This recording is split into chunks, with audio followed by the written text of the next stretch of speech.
Front Porch Paranormal.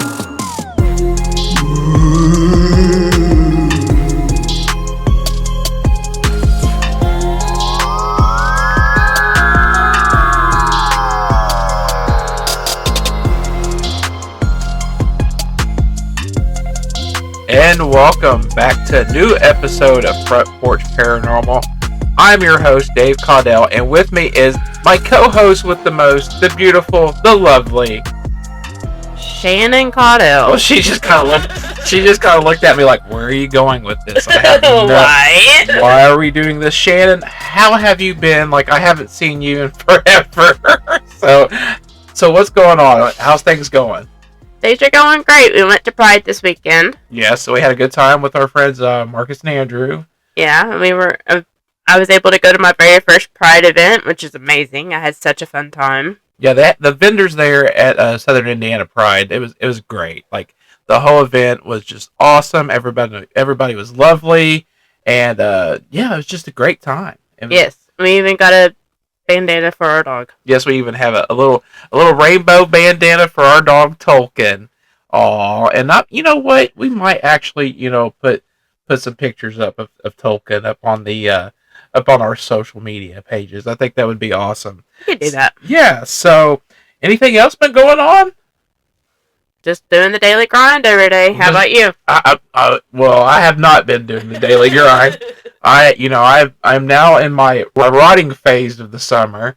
So like a lot of educators this time of year, they end up going through what they call like a rotting phase where I'm just doing nothing. Although I will say I have been a little productive. I got the garage cleaned out, so I'm actually pretty stoked about that. So I don't know if that means I'm just becoming an old man or what, but I know you're wanting to say something. I know I could just tell after I said something about being an old man. I mean, you are 5 years older than me, so... See, there it goes. You're excited about He-Man or the Masters of the Universe movie, so... I want to see that movie so bad, and everybody talks about, like, how good it is, but it's actually getting bad, like, reviews from critics, but what do they know? Right. They just specialize in the making of movies and watching them. Well, it's not for the critics. They don't care about the nostalgia part. They just care about the movie part. See, they're not the fans. And I also think it's kind of funny that the He-Man movie was released during Pride Month. I love it. I think it's great, and it just proves my point that He-Man is gay, which is awesome. I love it. So anyway, without further ado, we come to our segment called Paranormal in the News.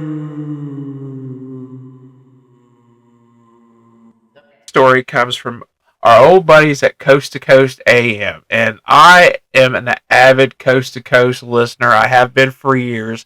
I remember listening to Art Bell way back in the day, and so we end up getting a lot of our news actually from Coast2Coast AM. So this one's actually pretty interesting, and it has to do with the alien disclosure. It says, comments on UFOs and demons led to priest losing a position as Washington, D.C. chief exorcist. A priest who has served as chief exorcist for the Archdiocese of Washington has been removed from the position after he posted a video suggesting that UFOs are demons in disguise. The curious controversy reportedly began last Friday when Monsignor Stephen J. Rosuda took to social media to muse about the growing interest in unidentified aerial phenomenon. And since the video has been removed, and the priest cautioned that there is danger surrounding the UFO disclosure. So why do you think that he was removed from this position? What makes you think this, Shannon? I feel like he was just going against the government. I think this thing is a lot deeper than what we or initially realized. Okay, and our last story, and Shannon, I hate to give this girl any coverage at all because I feel like she has been everywhere, but this does have a paranormal twist, and it's in pop culture, so I feel like we got to cover it. Yes, I'm talking about the Mackenzie Shirilla case, and what documentary was it, Shannon? It was The Crash on Netflix. The Crash on Netflix. Everybody's talking about it.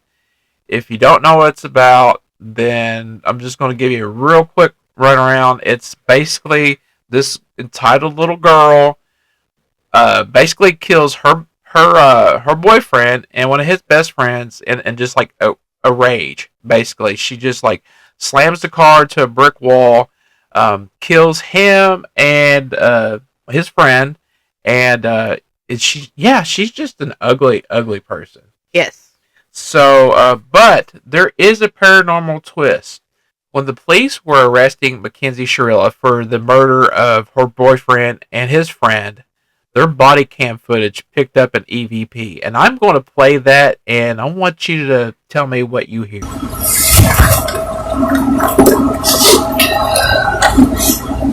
Okay. Now, Shannon, what did you hear from that EVP? What did you hear? It sounded like I heard she killed us in a whispering voice. And that's what most people are hearing. Some people have went on and said that it was the voice of her boyfriend, Dominic. And Dominic's sister actually has her own podcast. I believe it's on YouTube. And they played it for her. And she's pretty much confirmed she thinks that's Dominic's voice.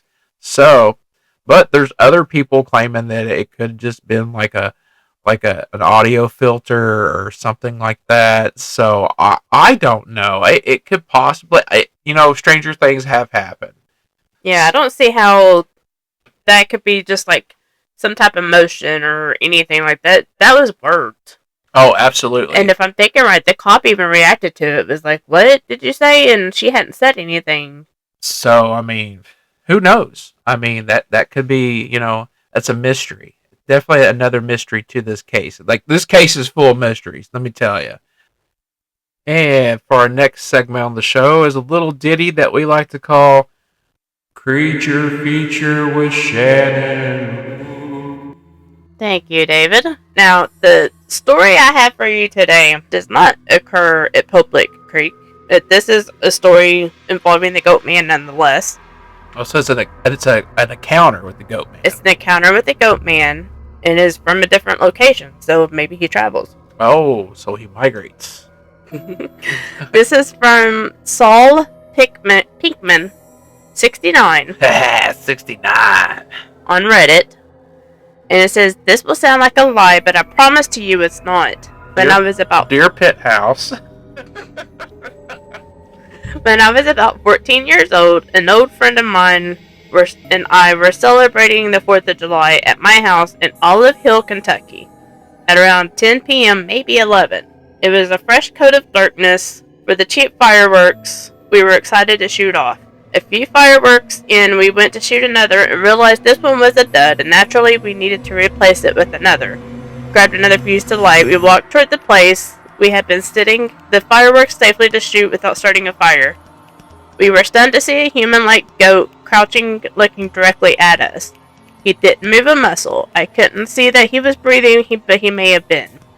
We were literally stunned in fear for about 10 seconds before we raced 15 feet back into my house. So they ran back into the home. They ran. They tried to get away from it as soon as possible, which I don't blame them. We looked out the window. About 2 minutes later, he was still there. We shuddered in fear and told no one about this, as I lived with my grandparents at the time, and they would have thought God knows what. My older brother was out partying that night, so we had nobody to tell that would trust us, so we primarily kept it to ourselves. My buddy that was there, his house burned down about 3 years later, give or take, and he moved to Mississippi. He is now married and has a child, and I'm still in the same house living with my grandmother with a very happy life. I've never saw him again, and he never harmed me or my friend. I will sometimes mention this to people, and they always think I'm lying or kind of just go along with it and could care less. I am not one to believe in urban legends, but I do believe in the paranormal. Thank you for reading. I've been needing to share this for over 10 years. Okay, are there any funny reactions to that Reddit story? The reaction directly underneath of it says no because it's not real. But I do, here's why I think this may be real. Is because the end of the story He's just kind of like, my best friend's moved on, has this fantastic life, and here I am sitting here with my grandma. I mean, that's so I feel like if it was going to be like a fake story, he's going to say some like outlandish shit about himself. Like saying, oh, now I'm a Fortune 500, whatever, CEO or whatever. But no, he's being truthful, I think, towards the end. So that, I kind of believe him. I kind of believe him. And there's nothing saying that there's only one goat man or only one public monster. There could be multiples. There could be multiples. There could be a whole family of goat men. That's kind of crazy to think about. But Shannon, speaking of small town scares, have you ever heard of the Blue Hole in Indiana?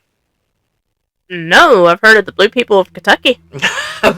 We might need to talk about that at a future show. I would love to do that. That would be awesome.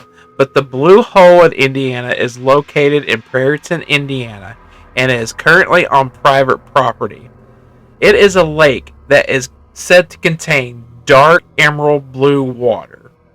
Now, Prairieton, Indiana is pretty close to Terre Haute and is the typical Midwestern town with a population around 1,200 people. The hole can be viewed from public road and has said to be surrounded with strange urban legends, one of which is that the lake itself is bottomless. This rumor started due to divers not being able to see the bottom when they had submerged. Legend has it that old Wabash river pirates, used it as a hideout for their treasure.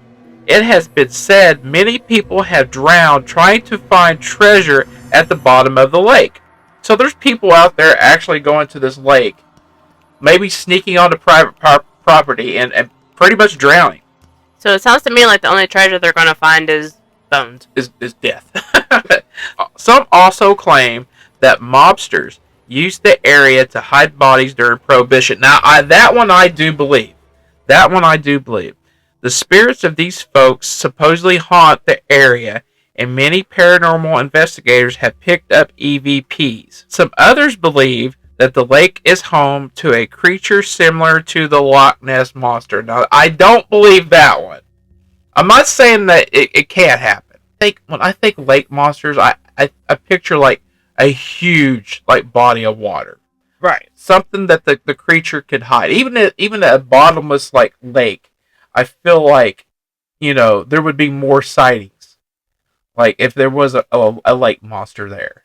You know what I mean? Yeah, like I can't imagine like Hardy Lake having a monster in it and nobody seeing it or. Well, Hardy Lake in Indiana, Austin, Indiana, it's probably got. It probably does have monsters in it. I'm not saying it don't. It probably does have monsters in it. But no matter what mysteries the Blue Hole contains, they certainly aren't getting solved anytime soon. On today's show, we are so excited about our interview with Eleanor Wagner. Eleanor Wagner is just an awesome, awesome interview. She is an author, she's a paranormal investigator, and I learned a lot from this interview. I did too. So, without further ado, here's Eleanor Wagner from the New Jersey Spirit Hunters. Tonight, author and paranormal investigator Eleanor Wagner joins us on the Front Porch. And joining us tonight on the Front Porch, we have Eleanor Wagner, who is the founder of the New Jersey Spirit Hunters. Welcome to the Front Porch, Eleanor. Thank you so much. I'm happy to be here. All right, well, tell us a little bit about yourself. Well, as you mentioned, I am the creator of the New Jersey Spirit Hunters, but when I moved to be a snowbird in North Carolina for part of the year, I started the North Carolina Spirit Hunters. So I have two paranormal teams in two different states. And it all started when I was 50 because I started writing books about true account hauntings. And it led me to paranormal investigations and the need to start a paranormal group. Originally, we were called the Lady Ghostbusters, but then we started picking up a lot of men, so it didn't seem fair. So you actually have two groups. Where do you find the time? Well, you know what? It's been something that all of us have day jobs, and we do this on Fridays and Saturday nights, unless we take a weekend and go away somewhere, out, a distance from where we live.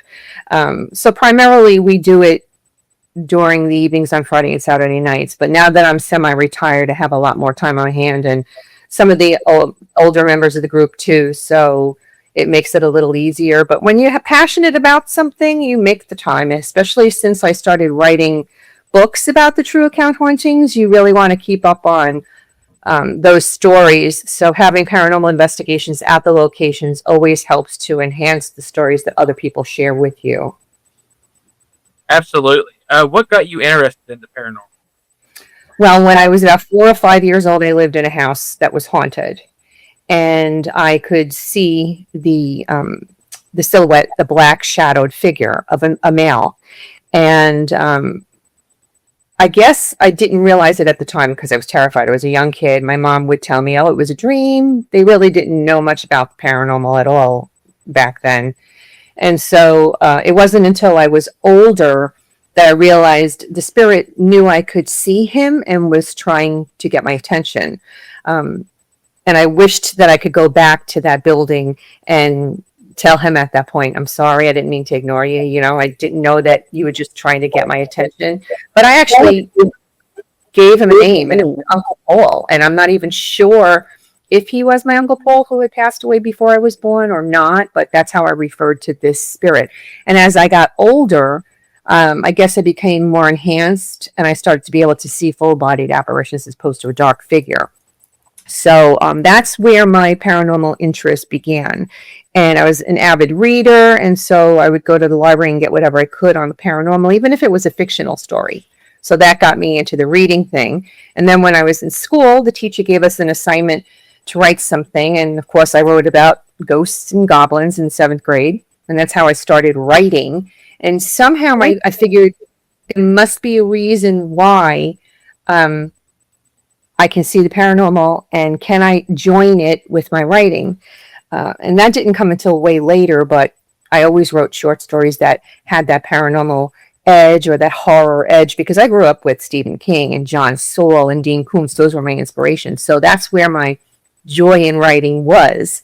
And then I was given the opportunity to go to school to write for children. So I went to school to write for children, so I essentially had to write a children's story too. So kind of like a multi-genre. But that paranormal aspect of things, the true account paranormal, fell into my lap because I was at a writer's group. I had already written my first psychological thriller, and people tossed around ideas, and paranormal really started getting popular back then, because back in the day, they used to call us crazy. "You don't see ghosts, that's baloney," that kind of thing. And then somewhere it took a turn, and people were less afraid to talk about things that they'd seen or felt or heard. And they realized that they were in a group of people. They weren't just alone, and they weren't crazy. So I knew that I had seen the ghosts when I was a child, and I knew I owned a haunted shop in the town that I lived in, and I loved ghost stories. Every time I travel somewhere, I look for that local book that tells me about the local hauntings. So I said, you know what? In the area where I live, which I know is haunted, maybe there are people that are ready to tell me their stories. And if I can make a book of their stories, it would be a book of true account hauntings. And when I put it out on social media, which was very new at that point as well, my phone just started dinging off the hook for like weeks. So I started compiling these folders of different counties and said, I'm going to write a book about the hauntings in this particular county. And before I knew it, took off. I mean, that first book, the Sussex County Hauntings book, I thought was only going to be one book. And I had already written 3, and now the 4th one is coming out at the end of the month that I combined with Morris County Hauntings. So people are really now at the point ready and willing to share things that they've experienced. And so when they tell me their story, if I think it's really good enough for a book, I'll add it to a chapter in one of my stories. Eleanor, I think me and you are related. So. Because I'm an author too, and paranormal, love it. So I'm like, oh my gosh, this is a lady that after my own heart. So I what do I have anything to be worried about here? No, you're fine. What is some of the best evidence you've collected over the years? Oh my goodness, we've gotten so much over the years, but by far, and this is going to sound really strange, but by far the very first investigation that I did was the thing that got the most attention with the evidence that we unearthed. I got this call from a scientist who was the head of which was now a museum. It was formerly a functioning working mine back in this. It already started in the 1700s, and hundreds of people lost their lives in these mines. It became a defunct mine. I think it was like the 80s that if off the top of my head, that they shut it down and closed it for good, but they ended up making a museum, which is great because the schools all jumped at the chance of bringing the kids to these mines to see what they were learning about their community with all these minerals and so on and so forth. Well, the scientist gives me a call because he got my name from somebody, and he says, I'm not supposed to believe in this stuff, but there's all this crazy stuff that happens here at the mines, in the mines, and in our outbuildings. And he said, I would love for you to bring your paranormal team in and do an investigation.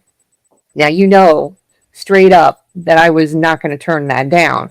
So I was like, oh, I would love that, definitely. So I book a date with him, and then I'm thinking, oh shit, I really have to get a paranormal team together because I don't have one. So I go back into that, telltale Rolodex that I've collected over time, because I would go away on weekends with girlfriends to haunted places and do investigations. And then when you do that, you do meet other paranormals, and then you make connections. And then with social media just taking off, you become friends on Facebook, and then your friend in your paranormal friend registry grows, right? So I reached out to the people that I really had kept in touch with, and at that point I had interviewed probably over 100 people for that very first book, and there were people that I had connected with through that. Ordinary people like you. So I thought, ask them if they would like to come on this adventure with me. And so I think, off the top of my head, I think we had like 7 people that I got together. That 4 of them were like legit paranormals that had sensitivity to it that they'd used over the years in different instances. And then the other 3 were just women that I had interviewed for that book. And we all went on this investigation in the mines. And we were the very first investigation in those mines. I mean, now somebody took it over and they do like weekend rentals to people to come in to go in the mines for paranormal. But we were the very first paranormal team in there. And we got we were walking on grates, and we would hear dynamite going off underneath us. It was wild, some of the stuff that went on. But we actually got video footage of this misty, and I don't want to call it ectoplasm because I don't think it was ectoplasm, but it was like this misty smoke that responded to our talking to them.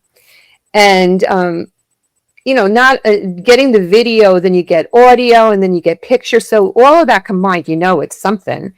And I had taken that footage and I sent it into Paranormal Caught on camera. I don't know if the show is still on TV or not, but it was big. Yeah. 2019.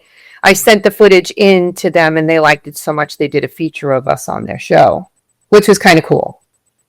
Yeah, that was actually one of my next questions. What was that like, having your work, shown nationwide? They still show it on reruns. So every time it goes up, I'll have somebody call me, I saw you on TV today. It's, I guess, those 15 minutes of fame that everybody dreams of. It was a really fun experience. And it's nice to know that I've left something behind me when I'm gone someday that other people will be able to see.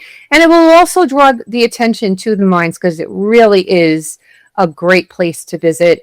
And the spirits in there, it's wonderful. I mean, we as a team, one of our mission statements is we really try and help the spirits to cross over. And 90% of the time we are able to do that. And then the other 10%, they just don't want to leave. They're comfortable there. And we did try it with the spirits in the mines that day, but there were so many. It's like a brotherhood, right? And then some of them were willing and ready and able to go, but they just didn't want to leave anybody behind. So we weren't able to move any of them over into the light, which was really sad. What's that But like? that's one of the things we try to do. Gotcha. What's that like? What's the process that you take to try to get the spirits to cross over? Okay. I personally, I'm not as gifted as some of the people on my team. I call what I feel a foofy feeling, and I can go into a place and I can feel if it's good or bad. That's the extent of my ability, being able to know that there's something there and whether it's good or bad. If I want to communicate with spirit, I will do it with pendulum or dowsing rods. I usually go to the dowsing rods because I find them more comfortable to use. But I have sensitives in my group that they could actually see and hear it and speak, like almost telepathically. And when you have a bunch of those people with you and then everybody else with their gifts, I'm sure you know it gets enhanced.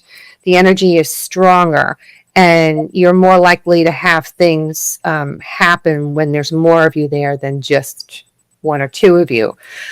So me being less sensitive than others, those sensitives that I bring with me are the ones that actually help them to move on. I mean, they can actually point them in the direction of the light and see them through it. It's the coolest thing. I mean, it's not like watching a movie camera, but when you hear them talking and you watch their movements and you feel the energy, you just kind of know. And then when they're gone, you know it then too. It's just, you feel their presence is no longer there. It's the wildest thing.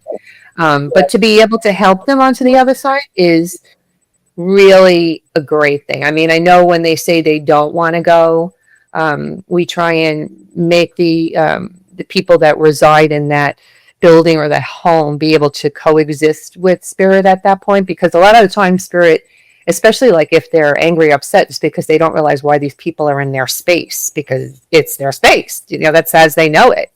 And so if they don't want to move into the light, you kind of have to help the people that are living there in life to deal with the people that are living there in death, if that makes sense. Right. So what does a typical investigation look like to you? Like, what are the steps you take? What do you do setting up and everything? Okay, so when I'm usually the one that sets up the investigations, and it could be a real pain in the ass to do that because you got to collaborate with the people who want you to come there to their house or their business, and then you got to collaborate it with the team members, and you want to make sure you have a healthy mix of sensitives with you, somebody who's historically inclined. You want to make sure that you have the techie, the person who loves all the equipment with you. You want the happy mix of all of those things. And then you want to make sure they show up. That's the thing. Like, everybody's so busy. And so when I arrange an investigation, I try and do it several weeks in advance so that nobody could say I didn't know about it or it's last minute or anything like that. Because I don't want to disappoint those people that have asked us to come in and try and help us with their resident spirits. And then when we get there, the techie person who's got all her equipment, she'll take it out and start setting it up in the different rooms. The sensitives will walk around the building and see where they're getting most of a connection with someone, and choose which spot to start out our communications. It's very quiet. We try to do it when, in a place where no one's really there, because you don't want the noise, especially if you're running audio, because you want to try and catch as much as you can. For some reason, the audio is always so quiet, it's almost hard to hear. And so the less noise, the better, obviously. We do start out with a prayer, and we end with one as well. And we tell spirit that they are not allowed to come with us. They need to stay behind because you don't want to bring home any attachments with you. And you can sometimes be at an investigation and have absolutely nothing happen. I mean, I've been at places for 6 hours and nothing happened. I've been at places for 6 hours and nothing happened. And just before we leave, they're like, okay, now we'll do something. That's happened oftentimes too. I do like to point out to people who are just learning about the paranormal, that are really into the paranormal shows, that, their entertainment shows. We were scouted at one point to be on a television program, an all-lady ghostbusting team. And the director who was doing it had said to us, you know that if nothing happens in the place that you're bringing us, we have to make it happen. And we were like, oh no, we're not going to do that. No, because that's lying. We'll be happy to recreate things that have happened in a place that we've gone back to consecutive times, but we're not going to just make something happen for entertainment purposes. And that's probably why we didn't get picked up for the show. But I don't like lying to people. I want them to know what a legitimate investigation is about. And that was kind of what happened to me recently. I had these college students approach me. They wanted to do a documentary on the paranormal, and they just wanted somebody who's been in the paranormal for several years to answer some questions and help them along. And that was one interesting fact that I divulged to them that they had no idea. They're like, are you kidding me? They're made up. And I'm like, 99% of the time, yeah, they're not real, because it's all about entertainment. They want to make you come back and watch more. So if the scarier they make it for you, or the more interesting they make it for you, the more likely you're going to come back. So that changed the whole dynamic of this documentary that they wanted to do, because they were going to pick a haunted place in North Carolina, and then they were going to do this background paranormal stuff on it and what the history is, and then get my paranormal input. And now it was like, no, we want to tell the world what a real paranormal investigation was about. So they said to me, can you set up a paranormal investigation and allow us to come? And I said, sure. And that's what we did. We did the Giving Tree gift shop in Wake Forest, North Carolina. She was kind enough to let us come in and do another investigation in it, because we already knew that it was an active building.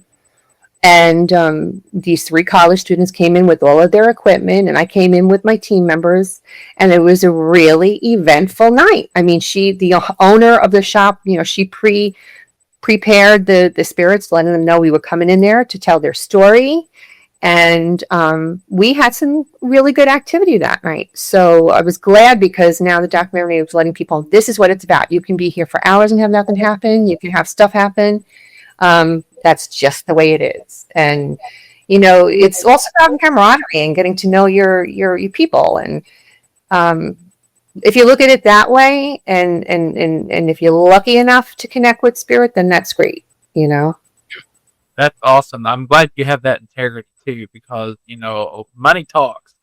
Unfortunately, a lot of times. So, and I tell people too that have talked about, hey, we should go ghost hunting. We should go on, do the investigation. I'm like, guys, you realize it's not like what you see on TV. Exactly. It's not like your Zach Bagans, you're going to go in and kick a demon's ass or anything like that. There's a lot of downtime sometimes. There's a lot of downtime. There's a lot of time. Nothing happens. And that's awesome that you were took the lead on that and say, no, we're going to do it the right way. So kudos for you on that. Thank you. I appreciate that. And what's also nice that we have the power of modern technology now. During that downtime, you could pick up your phone and you could start, like, if you got a name, if somewhere, on your audio, or if one of the sensitives says, hey, I got the name John Hoyt or whatever, right? You could go in and you can Google that name in the history. And for all you know, you might come full circle in your story. Hey, this spirit said it's John Hoyt. I just picked up on social media that there is a John Hoyt that lived here in 1895 or whatever, So sometimes you can come full circle and make use of that downtime. Or you could listen to some of the audio while you're sitting there waiting for something to happen. Sometimes that ignites their behavior to want to get your attention more, You've talked about having spirits, may possibly follow you after you leave a location. Has that ever happened to you or one of your team members? It has happened to team members. Yeah, it did happen to my daughter. I brought her along for an investigation at one point, and that night when she came home, she ended up having sleep paralysis. Where they sit on your chest and you wake up and you just can't move the rest of your body because they've got a hold on you. They call that syndrome, I believe. It freaked her out. So, of course, I go and I get the sage out the house and I start saging the whole house and I go with the salt around it. And I'm like, no, this is never going to happen again.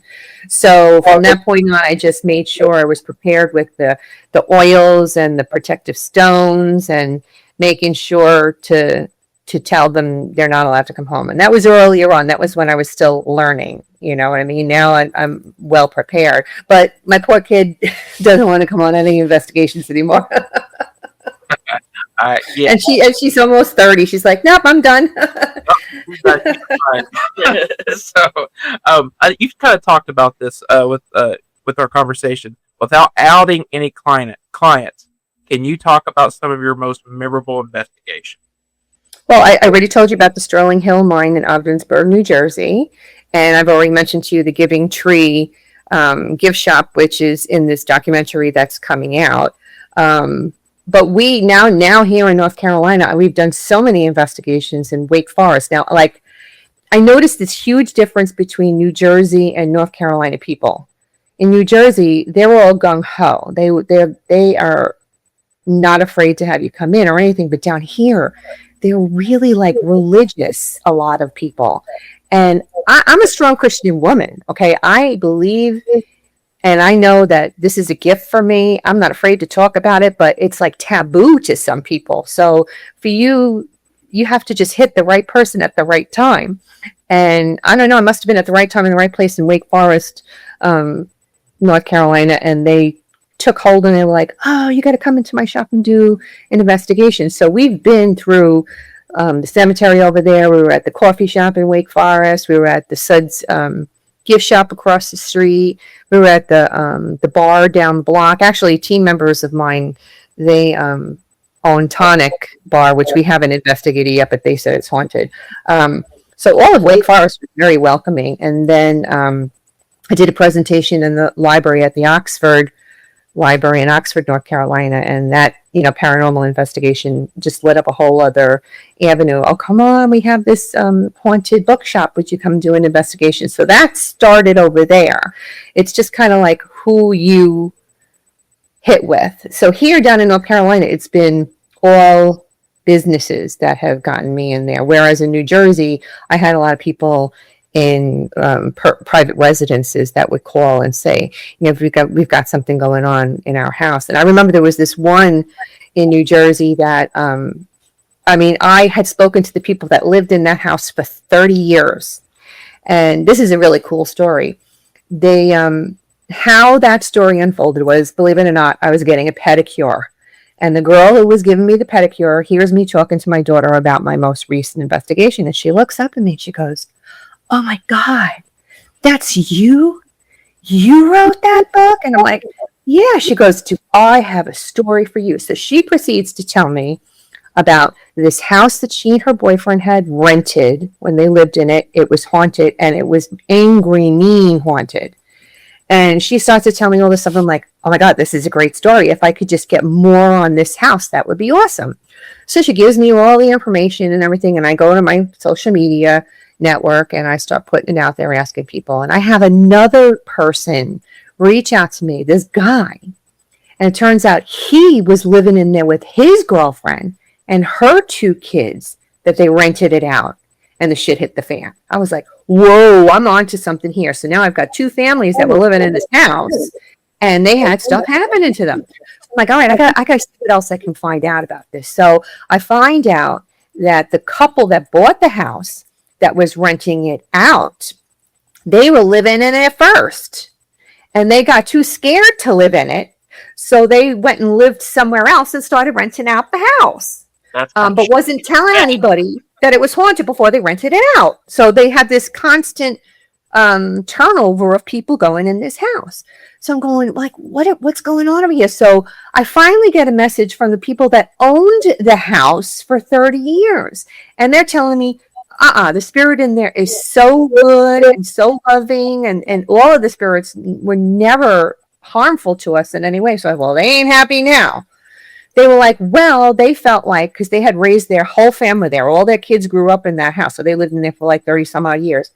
When all the kids were grown and moved out the house and they were ready to sell this house and downsize, they let the female spirit, who was, I guess, the matriarch of the ghosts in the house, let her know that they were leaving, but they would make sure that the house was, in the hands of somebody else that would take care of it. And the spirit, the female spirit, was not happy about it. That last day that they were in the bed, the couple said that she shook that bed so gosh darn hard, like she was letting them know, I don't want you to go, And little did they know when they sold the house to this other couple that they were not receptive to ghosts and they were not happy about it. And after that, it was not a good thing. It kept turning over with people coming in, renting it out, and leaving within 6 months because of what was going on in the house. So when I went back in history, I found out that the woman in the 1800s that lived in that house got struck by lightning. She was hanging her clothes on a wire line, and the lightning struck that and killed her. So she had to been like in her 30s when she passed away. Wow. And she grew up in this house. Lived in this house, and she was in that house with children when they were grown up. So she felt like a part of that family. And when they sold it to that other couple, who was a nasty couple, that didn't go over well. So I'm all ready to write this story, right? And then I run into somebody else who ends up being the new homeowner. And I'm like, I would love to hear if you have any activity in your house. And this person shut me down so fast. She was like, you better not write about my house and talk about hauntings. And I'm like, very nicely, but not. I'm like, I can write about it because it's already in the newspaper. I have the news article that house is haunted because it had been written about. Ironically enough, I found that out too. So I won't be doing something that nobody else do. I'll be nice enough not to put a picture of your house in there, and I won't give out the address. I said, but I'm writing the story because it was such a good story. I mean, wasn't it a good story? Yeah, absolutely. So it was like the principal of the thing. I wasn't going to let her tell me I couldn't do it, But I really felt like you're shutting me down for a reason, lady. Something must be going on there, and you don't want nobody to know about it. Yep. What classes of spirits have you encountered on your investigations? I'm sorry. Say it again. What classes of spirits have you encountered? Classes? Yeah, like any poltergeist activity or demonic or. Okay. I have never ever experienced a demonic spirit. Mark Peterson, he's had over 40 years of experience and does a lot of work in the Burnbrae Mansion in Glen Spey, New York. With Glen Spey, the Burnbrae Mansion has been on I don't know how many haunting shows already. It is this gorgeous, beautiful mansion in Glen Spey, New York, and it's just one of my favorite places to visit. I just love it there. Actually, he was one of the original team members that came with me to the mines when I went to do an investigation in the Glen Spey Burnbrae Mansion house. The first thing I understood was that there was a child in the house that died at the age of 5, and her name was Ellie. Well, my nickname is Ellie, so that was my connection with her as soon as I went into the building. So when I went into the house, I said, "Hi, Ellie. My name is Ellie too." So we had this connection that whole weekend that we were there. So he's had demonic encounters, but Art's gift is the strangest thing. He sees and hears spirits, but he always gets the negative side of things. Like if there's a mom ghost that's mourning a death, he feels her mourning the death. He'll see the murders. He'll see the wartime fighting. Like he gets the negative side of things, whereas other team members can just see things that have transpired around them. So he has encountered a demonic spirit. I even have the picture somewhere too that he got on camera. It was crazy cool. But we've encountered children, and we've encountered happy spirits, angry spirits. Like we did an investigation. It's actually going to come out in the new book that's coming out. It was a manor house that was once owned by a mafia guy, a guy who was involved in the mafia. And he had the house back in the 60s, 70s. And now, since that time has passed, all of these houses in this country club have turned into like multi-family apartments. They've closed off areas and made them into smaller apartments and put up like townhomes in the area. So it's not a prominent country club like it was back in the day. And so I happened to be doing this book signing at the Milford, Pennsylvania event, and this lady comes up to me and she says, "Could you please sign my book for me?" And I did. And she goes, "I don't know if you'd be interested in coming and doing an investigation, but the apartment that we live in, which is part of this manor house, is haunted by a very angry spirit." And she said, My husband and I are affected emotionally and medically. We've had to actually create a safe space room in the house because it's so bad. There's such a turnover in this building with people moving out as quickly as they move in. She said, right now there's 3 families, us living there, a family with children, and 2 women living in the other apartment. And if you want to come and do an investigation, we're all willing to let you come in, but you got to do it quick because we're all leaving. That's how bad it was. And I was like, oh God, yeah, definitely. So we scheduled an investigation for 2 weeks later, because that was the earliest I could get into all 3 places. By the time we got there, the family with the children had already moved out. I guess they couldn't take it. So we did an investigation of this woman and her husband's apartment, and then the 2 females in their apartment. And the sensitives that I had there, they could see all of this like mobster activity, throwing bodies out of the window, lugging them down into the lake to dispose of them. They were like, if they ever drained this lake, the shit that they would find in there, it was really crazy. Botched abortions. I mean, really, really crazy stuff. And so Art, who picks up the negativity, blood in the shower, like in this basement, it's just like crazy things. He was getting it all. And then Margaret was seeing things unfold. Like she could see it actually happen in her mind. And so we go over to the female's apartment, and like doors were opening and closing, and they were getting it on the videos and stuff that this is happening. We're talking to the 2 girls, and they were heavily into the paranormal themselves. We're paranormal enthusiasts. We love going to haunted places. And she said they had some crazy energy in their apartment too. And she was like, yeah, we went to this abandoned psychiatric facility. And I don't remember the name of which one she said it was. And she said, and look what I brought back with me. And she pulls out like a box of old crayons and some pamphlets that she took from the location as souvenirs. And we were like, oh, no, that's not good. That is not good. No wonder the shit is going down over here. You got a mafia guy on one end, and then you got, people who had mental illnesses who have died on the other side. The 2 of them are clashing in this house. You got to bring that stuff back. You can't keep that. That's why you can't even function properly in this apartment. And she just was like oblivious. She was like, really? Like, yeah, you don't ever take anything from a location. That's just opening up a can of worms. Absolutely. On that note, what do you think about stuff like Ouija boards? That's a good question. I used to always say it's not a really good idea. The best way to say it, it's not a good idea to use it unless you really know how. Because dowsing rods are really not that much different. Pendulums are not really that much different either. With a Ouija board, people always say it's easy for you to get caught with something that's not really a spirit, someone who's pretending to be, but you could fall into that trap even with dowsing rods or pendulums. So I feel like they're all in the same family, but if you know how to use them, and you know how to protect yourself, and you know how to shut things on and off, I can't believe I'm actually saying this, but I think it's okay to use them.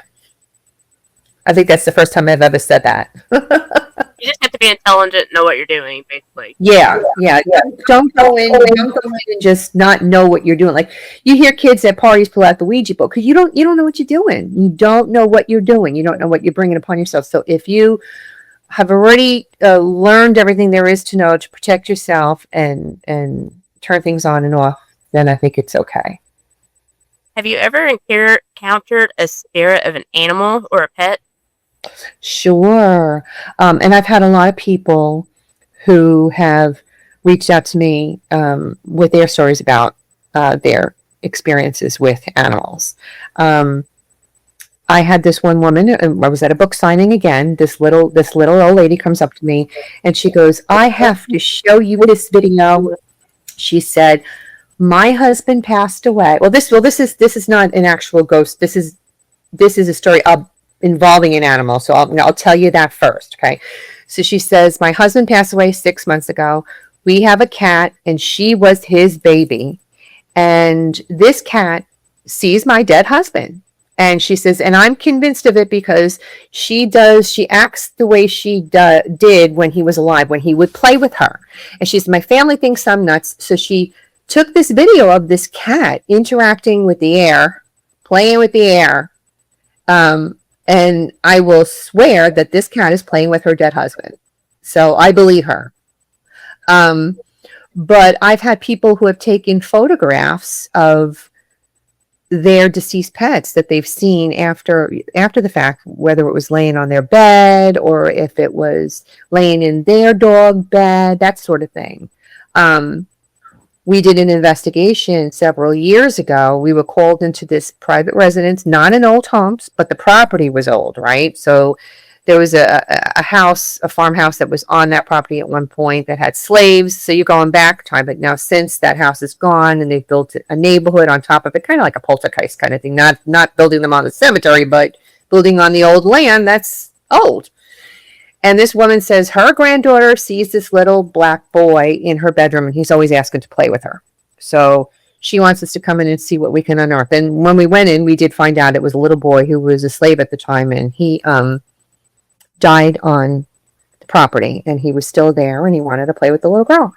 But we kept on feeling another spirit there, but we couldn't get it to open up to us. And ironically enough, like I said to you earlier, you could be at the location for a really long time and nothing will happen. We'd been there for hours, and we were kind of like, all right, well, we've really tried to get you to open up to us, and if you don't want to, there's nothing we can do, but we're going to get ready to go. And we were downstairs in the basement. They had like this big game room downstairs in the basement.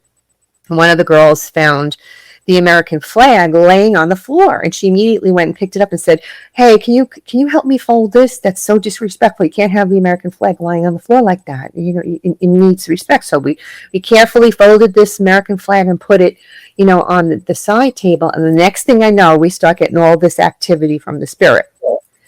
And we have the audio going, and the team member at the time, she says to the spirit, we really are happy that you're finally, trying to connect with us, but we've been here for a long time and it's getting late and we're getting ready to go. This is your opportunity. If you, want to let us know something, now's your time. Please say something. I'll do a dance for you if you want. I'll do the jig. She was joking around. And sure enough, when we played back that audio, the guy says, tell my family, not so many words, like tell my family I'm fine, now dance. But the funny thing about it is you hear a dog bark. Oh, wow. And now, I don't know if you have animals. We do. Oh yeah. So you know your dog's bark. Like you're going to hear your dog and you go, oh, that's Caroline. Oh, that's Milo. You're going to know it's your dog. And we were so excited by this audio. We went up to the family and said, do you recognize what you hear? At first we wanted to make sure they heard something, and the whole family sitting around the table, and we play for them, and they hear the dog and they hear the male voice and what he said, and they all start bawling their eyes out, and that's Grandpa and that's his dog. And well, the dog is with him and he's fine. But it came in so clear, I'm fine, tell him I'm fine, now dance. And the dog barked. It was the craziest thing. So he's with his little doggy in heaven. That's awesome. That is, man. He came down to pay a visit. My wife actually just kind of went, oh. And that Yeah. my eyes. Yeah, she's crying. You know what, Shannon? That happens a lot, that we'll go on an investigation and we'll be there to find the ghostly presence that's in the house. And out of the blue, we'll get a spiritual visit from a deceased loved one that's, tapping somebody on the shoulder and saying, let them know I'm here. Let them know I'm watching them. Let them know I'm okay. And I feel like those are the most poignant investigations that we do, because you're actually giving closure to family members or bringing them joy, knowing that their loved one is okay, especially if they had a rough time before they passed. You know what I mean? What is the one location that is on your bucket list to investigate? Scotland. Nice. Any Yeah, I would love to go to Scotland and do that. any particular place in Scotland?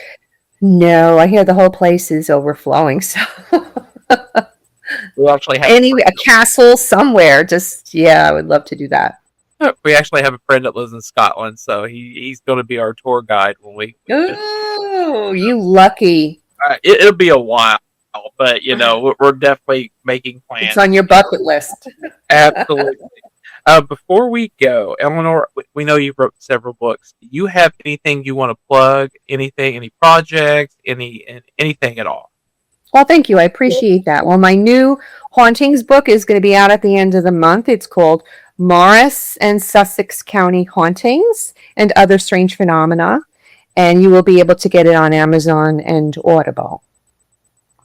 Awesome. Well, thank you so much, Eleanor.